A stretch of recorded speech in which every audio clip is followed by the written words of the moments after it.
Fuck,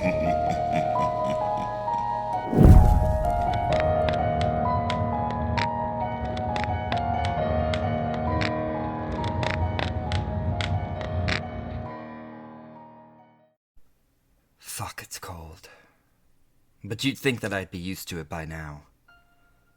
Pulling my scarf a little tighter, I take one last drag off my cigarette and flick it to the ground, crushing it underfoot. I watch as it flares for a moment, a fleeting fight for life, before quickly fading to black on the frozen ground.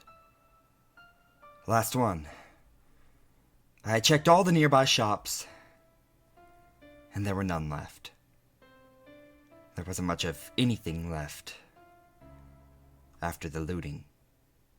Goodbye, old friend. I give the nearby landscape a quick once-over, surveying it as I do every time I come out for a smoke. Snow. Everywhere. It's just snow. With a great sigh, I pull the glove off my right hand, fumbling in my pocket for the photo. Their photo. It's all I have left. My girls. I stare at it until my hand begins to burn, and then gently return it into my pocket, shoving my glove back on roughly. Damn snow. Turning around to face the building, I reach for the cold metal handle, pausing a moment to read the sign on the door. National Weather Service, Key West, Florida. This used to be a forecast center. We'd sit around predicting the weather for locals and tourists alike. Well, mostly the tourists. The locals could always pretty much predict the weather themselves. Warm, sunny, sometimes rainy, with the occasional hurricane to keep things lively. After the snow came, though, there was no point in going through the motions of forecasting. We did it for a while, because we thought the snow was only temporary. We thought it was some weather anomaly that would evolve after a few days. Maybe a week at the outside of town, but we were wrong. Because it only ever snows now. Snow in a balmy 28 degrees. Turning the handle, I give the door a yank, and it opens with a groan. Everything is frozen these days, even the doors.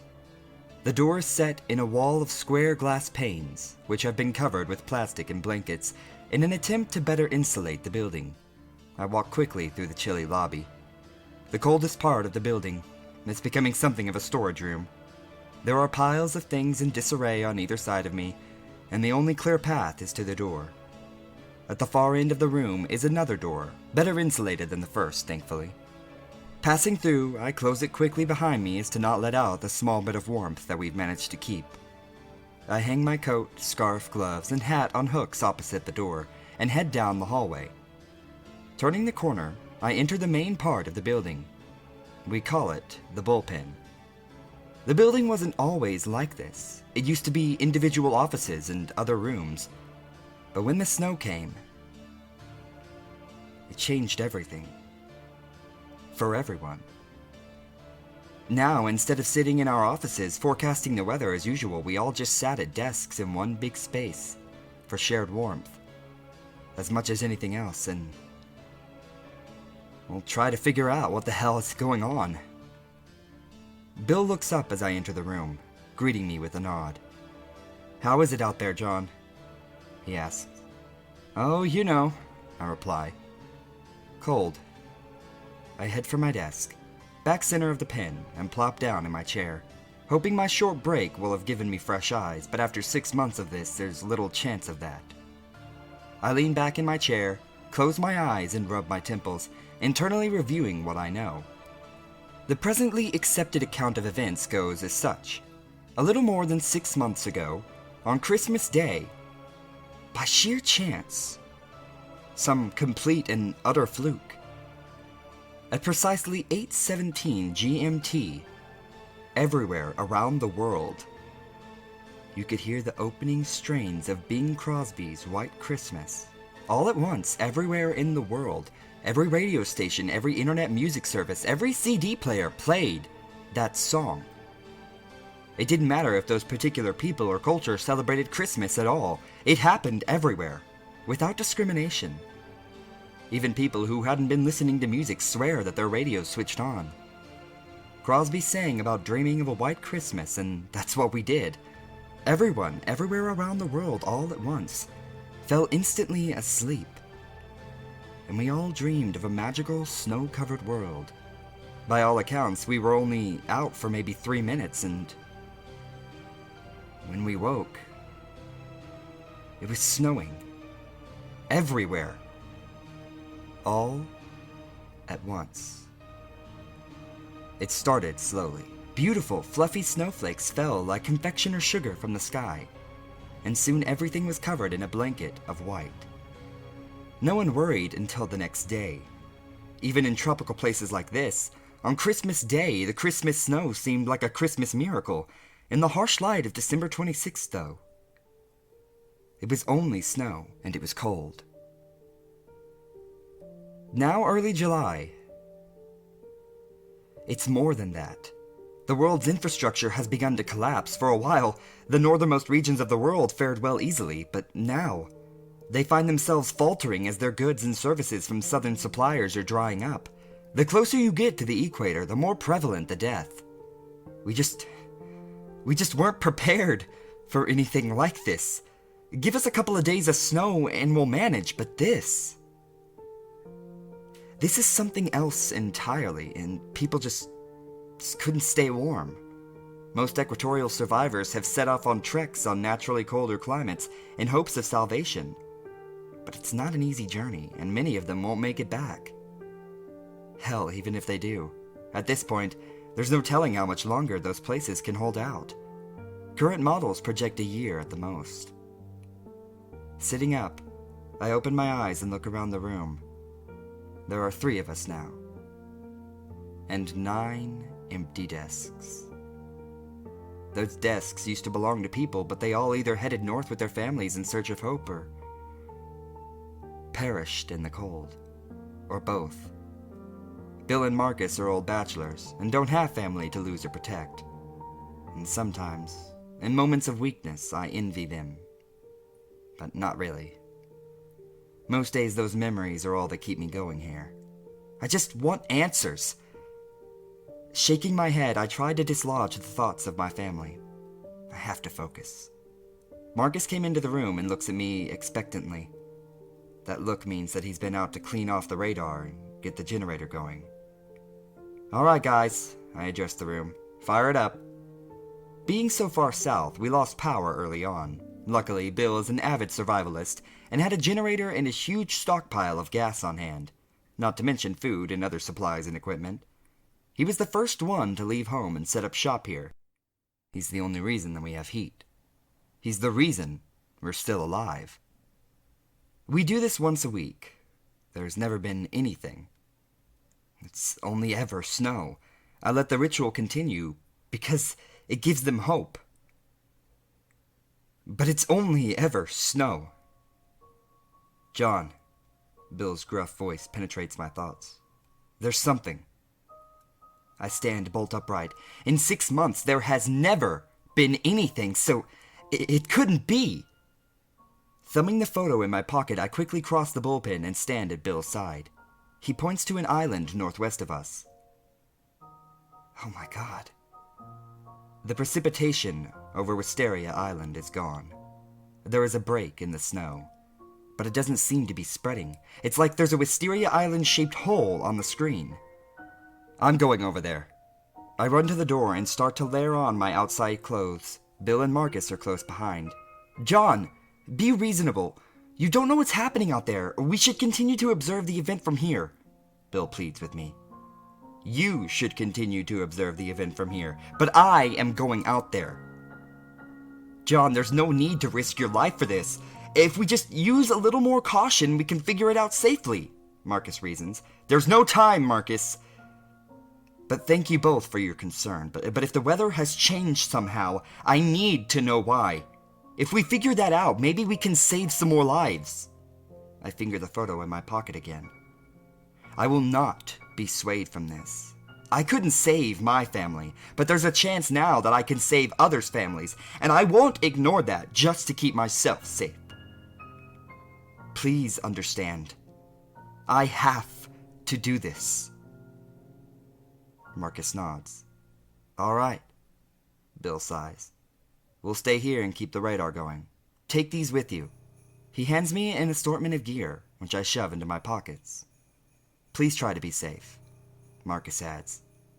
I say my goodbyes and trudge out into the snow, heading toward the bite. Normally a 20-minute walk. In this weather, it takes much longer, and I have ample time to survey the carnage. I think the three of us are the only people left alive on the island. The continued snow has destroyed most buildings, and the continued cold has killed those who didn't flee north. Bodies pepper the streets. There's a marina at the end of the island. Like everything else, it's in shambles. Some of the boats have receded into the water under the weight of the snow. Others have been used as vessels of attempted escape. As I approach the marina's small office building, I see that the windows are broken, and the door stands ajar. I'm not the first to come in search of a boat. I grab a handful of the keys that remain in the office. I use the tag of each key to check the associated boat. Number 17, gone. Number 24, gone. Number 8, sunk. Number 14, gone. Number 31, maybe. Number 31 is covered enough that it's not completely full of snow. I clear out enough snow to climb in, prime the fuel line, shove the key in place and give it a turn. But the key doesn't budge. Damn! I continue through the keys until I find another promising boat. Number 15. This time, the key turns. But it won't start. Last key, last boat. Lucky number 3. It's full of snow, but still properly afloat. I dig out a hole near the controls and hop in. Key turns, I let the engine power up, and heavy on the choke, I try the ignition. Nothing. I'm hopeful though. Number 3, my girls, this is the one. I try again and the boat roars to life. Deeply relieved, I pull her gently out of the marina. Even at my slow pace, it doesn't take long to cross through the 600 yards of saltwater slush to the island. I beach the boat and climb out onto the shore. It's utterly bizarre. It's like spring has come to the island. The sky is clear and the snow is melting, but everywhere else the snow remains. I can stick my hand out off of the island and catch snow, but I can retract my hand and feel the glow of the sun. I've never seen anything like it. I walk the perimeter of the island. It's not a big island by any stretch, so it's a quick walk. Aside from the weather, nothing seems out of place. I stare out at the water for a while, looking towards Key West. Snow. I turn around to face the central part of the small island. The snow is melting, glistening in the sunlight and sliding off the Australian pines. Christmas Tree Island, we call it. A particularly shiny reflection catches my eye. In the sunshine, it winks at me brightly.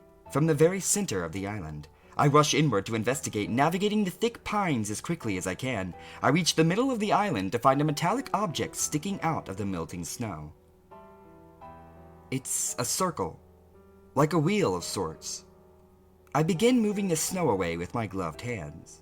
Bit by bit, the object reveals itself. A raised platform, bigger round object beneath the wheel. Writing. Reconstitution. Latches, hinges. It's a door. More precisely, it's a hatch.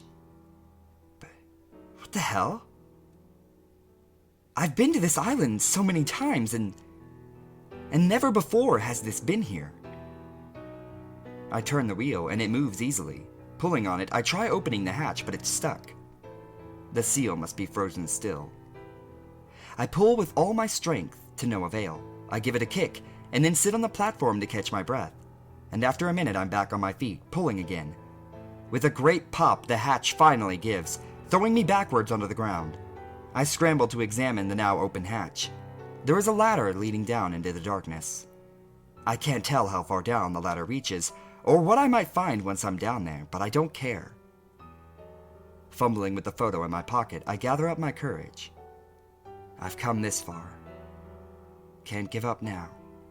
I climb over the side of the hatch and onto the ladder, beginning my descent.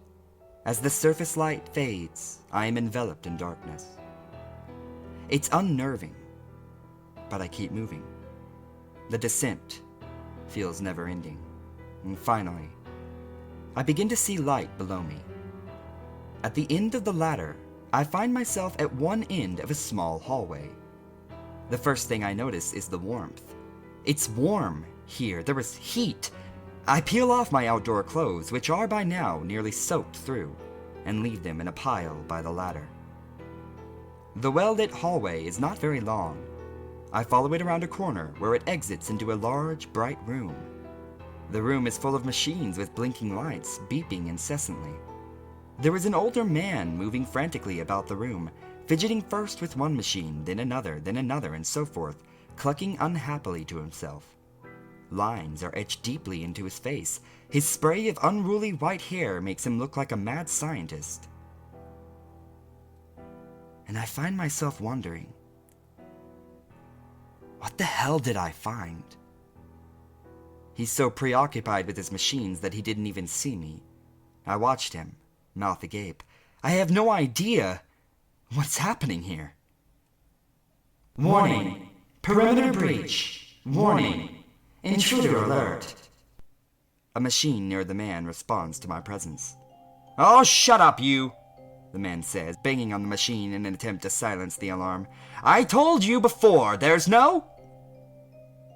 He looks up then, noticing me for the first time. His eyes grow wide. Jumping to his feet, he crosses the room and addresses me angrily. Who are you? How did you get down here? You can't be here. Who am I? I respond. Who are you? And what the hell is this place? You first. How did you find me? He asks accusingly. There's a sizable hatch in the middle of this tiny island. It wasn't rocket science. Oh, damn, the cloaking device must not have been on. The cloaking? He dismisses my confusion with a wave of his hand. Cloaking device, yes. Which is why I've never seen the hatch before today? Yes. Who are you? What the hell is this place? I repeat my original questions, and he considers me for a moment, and then he takes a deep breath, calming visibly. Okay, it won't matter soon enough anyway. My name is Michael, and this is the reconstitution. He returns to his work. Reconstitution?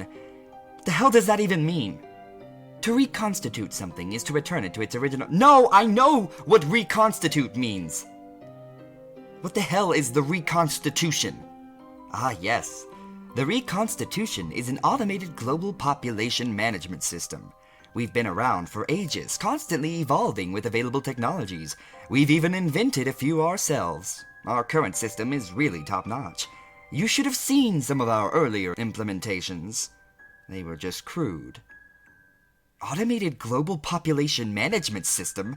In precisely what way do you manage the population?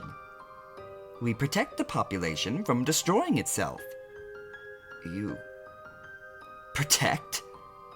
Indeed, yes. We monitor the planet's population for signs of impending self-destruction. You don't seem to mean to destroy each other or the planet, generally, but that's the way it always trends.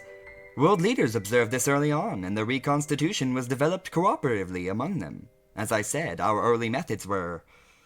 well, not what our current methods are, but we've always gotten the job done, nonetheless. I'm sorry, I still don't understand. What job is that? Ah, I apologize if I've not been clear. We monitor the population for signs of self-destruction. We have a specific, refined criteria, and when we observe all the signs, we reset you. Reset? Indeed, yes, we reset you back to a point where you may choose a different trajectory. Don't worry, you don't even know about it. We reset you, and the world continues on, no harm done. No harm? What do you call what's happening out there? People are dead, my family is dead! Ah, yes, well, it would seem our program had a bit of a hiccup. A hiccup? I'm speechless at this point, but he continues on. Yes, you see, when the program is functioning properly, it gives a warning signal that reconstitution is about to commence. It is programmed to choose something culturally relevant and comforting to the population. You'll remember hearing White Christmas, yes? Well, normally there is the warning signal, and you all fall asleep. The program resets you, you wake up, and you're happier, friendlier, and none the wiser. The world continues on. No harm done. What? Yes, he continues. This time, the program glitched. It happens from time to time, but quite infrequently. You heard the warning signal and you all fell asleep, but the reconstitution failed, and the program became stuck. I remain down here at all times, preserved in a sleep chamber, and the program is set to wake me if I cannot correct itself after a period of 6 months. So here I am. He sounds almost gleeful. It? You? I can barely process the things that he's telling me. Fingering the photo in my pocket, I think of my girls. Given everything unbelievable that has happened in recent days, what makes this any different? I let it all sink in. What about the snow? I ask him finally. Nanobots. Nanobots? Indeed, yes, nanobots are our currently accepted method of reconstitution. During the process, the nanobots materialize as required, and disappear again quite quickly. While our reconstitution bots are cold and white, they're not generally present in the quantities required to resemble snow. However, because the program glitched during the distribution process, they simply kept accumulating. Ergo, snow. But I've seen it. It is snow. I saw it melting above us maybe an hour ago now. Not melting, retreating. I've been working on repairing the program, using the island as a small-scale testing site for developmental processes. This guy's mad. Utterly and completely mad, but still. It was a more plausible theory than anything that I, or anyone else for that matter, had been able to come up with in the 6 months since the snow had arrived. Let's just say everything you've told me is true. How can you do this? You can't control people like this. It's madness. It's not up to you to decide the fate of people's lives. Actually, you're correct. It's not up to me. It's up to the program, and the specific criteria we've developed and refined over centuries. So you're saying it's up to a machine? A machine controls the fate of every person on the planet? Indeed, yes. No, stop what you're doing! I can't let you do this! I pull a flare gun out of my pocket and aim it at him. It's the only thing I have that's of any use in this situation. Michael looks confused and alarmed. I'm not sure you understand. Once I fix this and complete the reconstitution successfully, everything will be like it was before the glitch. Everyone will be restored. Your family will be restored. And they'll have no memory of this, or you for that matter. I falter. My family, my girls, I could have them back, and it would be like none of this ever happened. God, I wanted that so badly. I lower my gun and think of my wife. She would hate this, but she was so beautiful, and she had such a good heart. This is wrong, and I know it, and she would know it. If it were her standing here, she wouldn't even hesitate. No, I've made my decision, and I raise my gun again. No. It ends here. Step away from the machines. I'm sorry, Michael says. That's not going to happen. Before I can react, I see him push a button on a console and the room begins to spin. I fall to my knees, then keel over, and everything goes black before me. I feel my consciousness returning. Instinctively, I bring my hand to my head. It hurts so. No, it's fine. I must have been dreaming. I feel another hand on my head, and I open my eyes in alarm. Are you all right, love? You seem to have had a bit of a start, Stella says, kissing my forehead. I'm fine. As far as I can tell, anyway. The bedroom door swings open suddenly, and the girls come bounding in and onto the bed. It's Christmas! It's Christmas! They shout, jumping up and down on us. Stella laughs happily. Merry Christmas, love, she says, kissing me softly. What's wrong with me? I shake my head, trying to clear away the lingering feeling of unease left by the dream. I can't remember. It's Christmas. Merry Christmas, girls, I exclaim, hugging them all. Let's go see what Santa's left for you, shall we? As we make our way down the stairs, I hear the opening strains of Bing Crosby's White Christmas float in through our open windows.